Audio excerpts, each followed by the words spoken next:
กราบเรียนท่านประธานสภาที่เคารพและเพื่อนสมาชิกผู้ทรงเกียรตินะครับกับผมพลเอกประวิตร วงษ์สุวรรณรองนายกรัฐมนตรี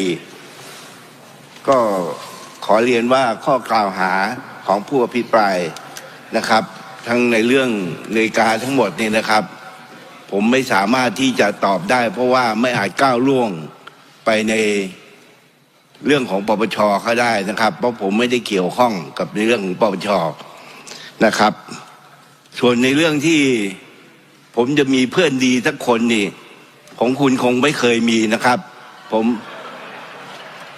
มมีเพื่อนดีคือคบกันมาตั้งแต่ชั้นประถมนะครับเพราะฉะนั้นเรามีอะไรก็ลูกสาวเขาก็เหมือนลูกผมนั่นแหละนะครับ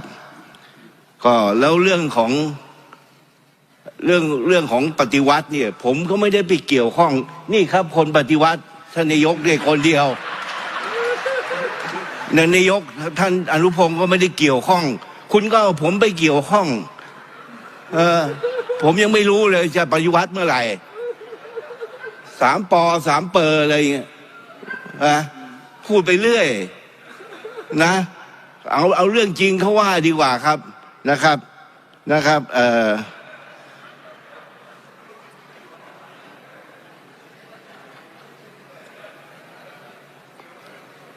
ก็นะครับว่าผมก็มีเพื่อนดีๆแหละที่จะให้ผมยืมอะไรได้นะครับส่วนในเรื่องที่ผมจะตอบคุณว่าอย่างงู้นอย่างนี้เกี่ยวกับเรื่องปปช.นั้นผมไม่อาจก้าวล่วงไปได้นะครับขอบคุณครับ